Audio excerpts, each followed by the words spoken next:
At a gathering, my girlfriend presented me as her housemate who covers 50% of the expenses. She found it amusing. I chose not to dispute it. 14 days later, her property owner reached out. Guess who had vanished without a trace overnight? The instant the decision crystallized, it produced no audible cue.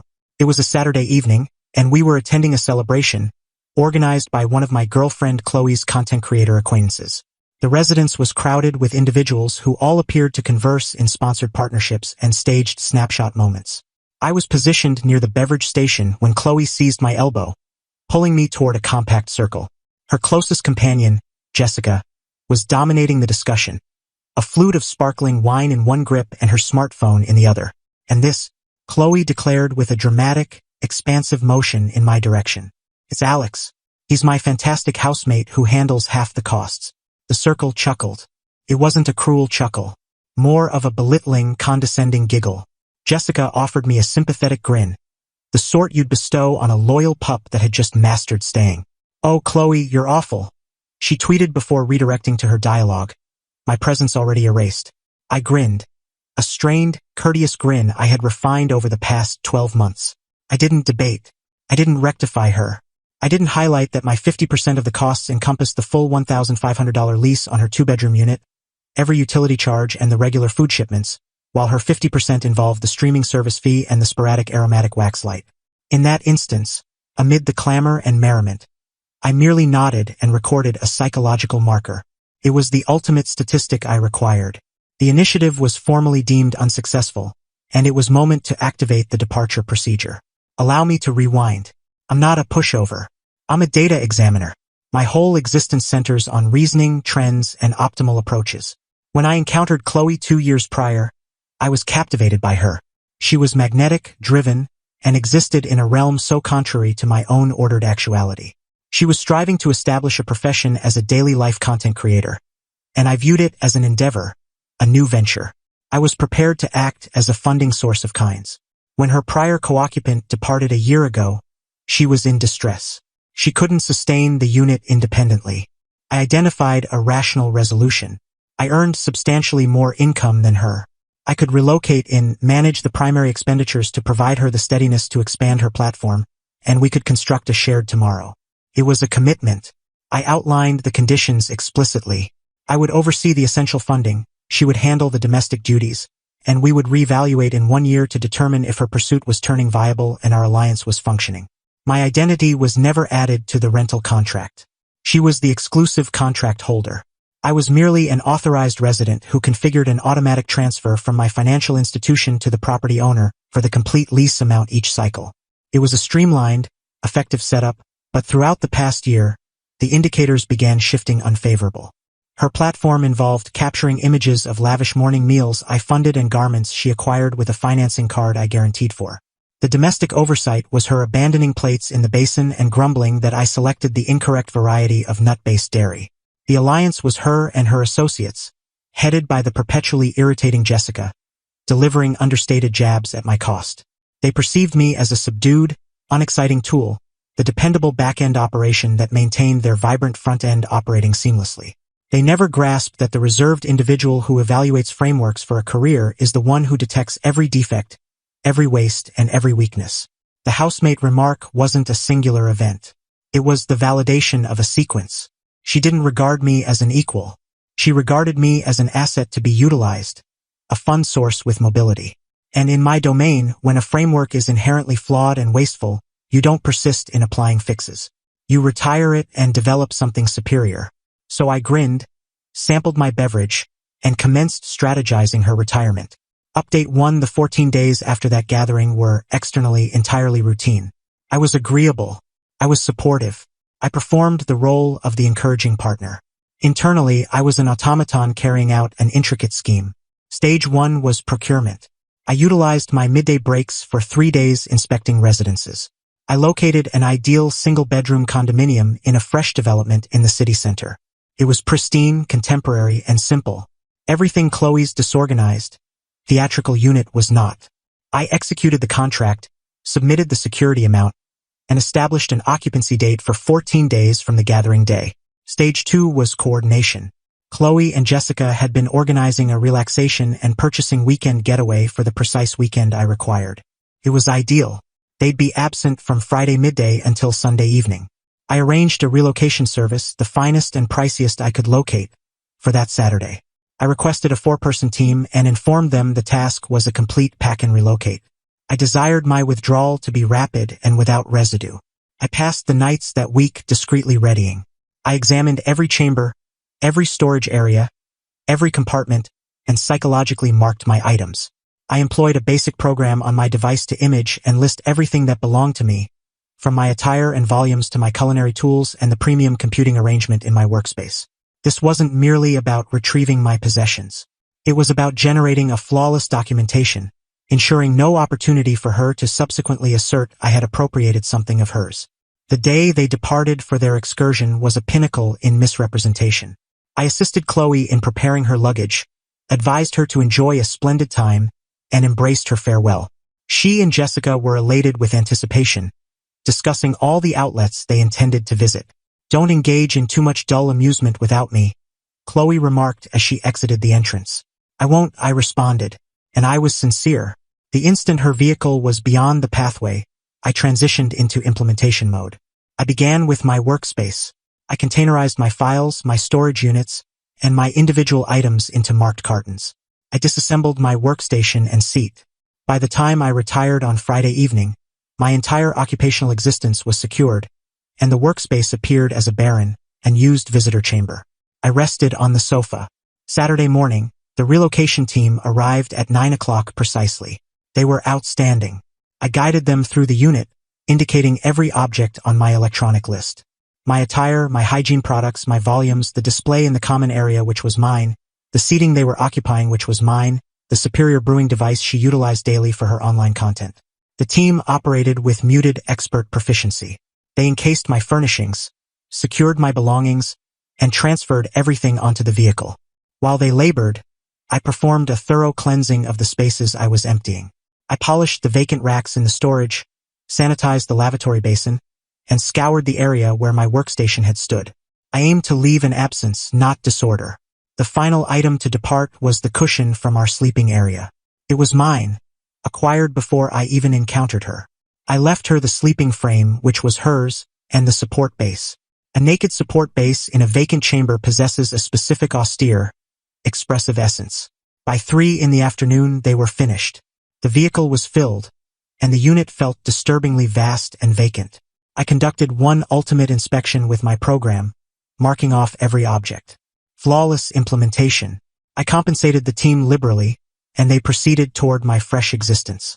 I remained positioned in what was now, indisputably, Chloe's unit. Her rosy, plush ornaments and motivational phrase wall decorations now appeared isolated and ridiculous. The concluding action was to disconnect the link. I settled on the ground, retrieved my portable computer, and accessed my financial portal. I found the recurring monthly lease transfer and terminated it. Then, I drafted a precisely phrased correspondence to the property owner, an individual I had conversed with only once when I initially relocated in. The correspondence was courteous and official. I indicated that, as of this date, I had permanently departed the location at her address. I noted to him that I was never a signatory on the rental contract, and that all forthcoming interactions and monetary obligations regarding the property should be addressed to the exclusive contract holder, Chloe. I included a numerical copy of the initial pact, displaying her as the sole occupant. I dispatched it. Then I accessed my device. I restricted Chloe's contact. I restricted Jessica's contact. I navigated every networking site and restricted Chloe, Jessica, and their whole group of associates. I constructed an electronic barrier. I desired complete quietude. I desired the repercussions to reach her from a realm that I was no longer involved in. I took one final glance around the unit, at the specter of an existence I had committed to. I experienced no melancholy, no fury. I just experienced the serene fulfillment of a complicated issue resolved. I departed, placing my access device on the preparation surface and sealed the entrance behind me. Update 2. The initial week in my new condominium was serene. Unpacking and arranging my personal area, precisely as I desired it, was restorative. My frameworks were operational again. My computing setup, my brewing device, my existence.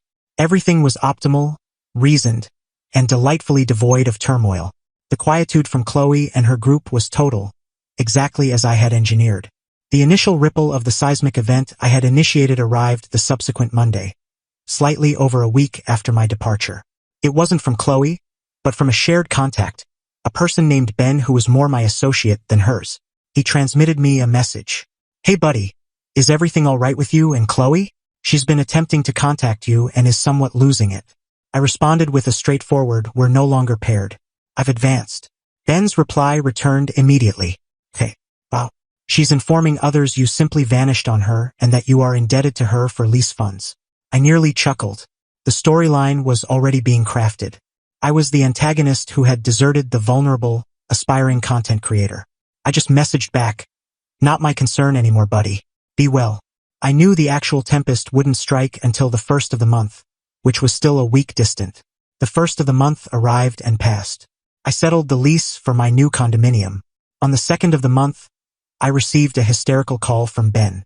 He said Jessica had contacted him, yelling, because Chloe's property owner had just phoned her, and raged that the lease hadn't been settled. Chloe had evidently been disregarding his contacts, assuming it was an error. This was the contact I had been anticipating. Not to me, but to her. The framework was operating. Chloe, unable to contact me, had evidently plunged into complete alarm. She didn't possess $1,500. Her earnings from her networking updates was irregular and minimal, scarcely sufficient to fund her weekend morning meals, let alone a month's lease in a metropolis like this. That's when the genuine assault commenced. Jessica, being the devoted but ineffective closest companion, assumed the role of Chloe's defender. She established a fresh networking profile and dispatched me an extended, incoherent message. It was a masterpiece, packed with charges and slurs. She labeled me a coward, an exploiter, a fiend. She asserted I had deceived Chloe into relying on me and then yanked the foundation from beneath her. The most absurd element was her assertion that I had pilfered items from the unit. She said Chloe's preferred brewing device was absent. It was my brewing device. I had the proof of purchase. I captured an image of the message and forwarded it to my legal advisor with a note. For the records. Then I restricted the new profile. The next day, Chloe's mother phoned me. I nearly didn't respond, but my interest prevailed. She was remarkably composed, which was almost more unsettling. She described that Chloe was extremely distressed and that there had obviously been a confusion. She said Chloe was prepared to overlook my juvenile conduct if I would simply contact her and send her the lease funds. I was courteous. I was resolute. With all respect, I said, Chloe and I are no longer in a pairing. I have departed her unit. The contract is in her name and the monetary duty is hers. I am not legally or ethically required to settle her lease. But she can't manage it, her mother cried out, her tone finally breaking. She'll face removal. Where will she reside? That is an issue for Chloe to address, I replied steadily. I aided her for a full year, providing her a chance to develop her profession. She opted to belittle and undervalue that aid. The conditions of our setup are concluded. I wished her a pleasant day and disconnected before she could reply. The property owner, a strict, straightforward elderly gentleman, evidently issued Chloe a 5-day notification to settle lease or encounter removal actions. This detail came again through Ben, who is now my reluctant informant. Chloe was in ruins. She had evidently attempted to start a crowdfunding campaign, asserting her harmful former partner had left her impoverished. It collected about $50, mostly from her relative. Jessica shared an extended, emotional narrative about Chloe's situation, which received numerous compassionate remarks but no real monetary assistance. Their digital associates were pleased to provide symbols of folded hands, but not a solitary currency. The highlight, per Ben, was the breakdown of her bond with Jessica. Chloe had evidently anticipated relocating with Jessica, but Jessica occupied a small single-unit residence and had no desire in sheltering her financially strained, jobless companion. Their bond, it emerged, was founded on the basis of morning meals and purchasing excursions. Without my funds to sustain that way of life, their connection crumbled. They had a huge confrontation and Chloe was now genuinely isolated. The backing network she believed she possessed was just a group of utilizers, identical to her. Final update, it has been 2 months since I departed. The concluding chapter of this theater unfolded precisely as the reasoning predicted it would. Chloe was incapable of settling the lease. She couldn't locate a new co-occupant on such brief notice. And even if she had, she couldn't manage the security and initial month's lease for them. The removal procedure advanced. About 3 weeks ago, Ben informed me that he observed Chloe and her guardians transferring her items out of the unit. There was no relocation vehicle, just her father's pickup. She was weeping and her guardians appeared enraged. The content creator way of life compressed into paper containers and placed into the rear of a decade-old vehicle. Her networking visibility has imploded. She attempted to shift her platform to focus on surmounting challenges, but it appeared as complaining and privileged. Her audience, who were there for the images of elegant drinks and fresh attire, rapidly disengaged. Her remark areas, once filled with admiration, are now largely vacant. She had nothing to provide individuals except a way of life that was never truly hers to begin with.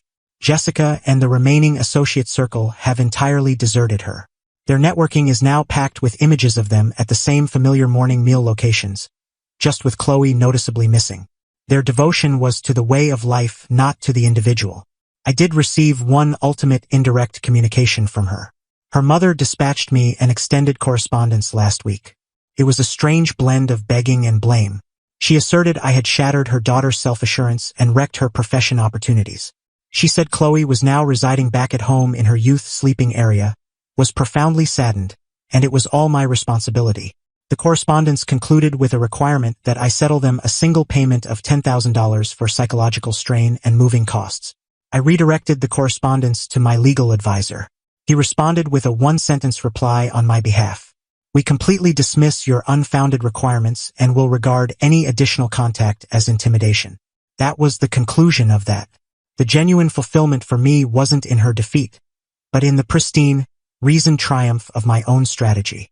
I didn't shout, I didn't debate, I didn't participate in turmoil. I detected a defective framework, devised a resolution, and carried it out impeccably.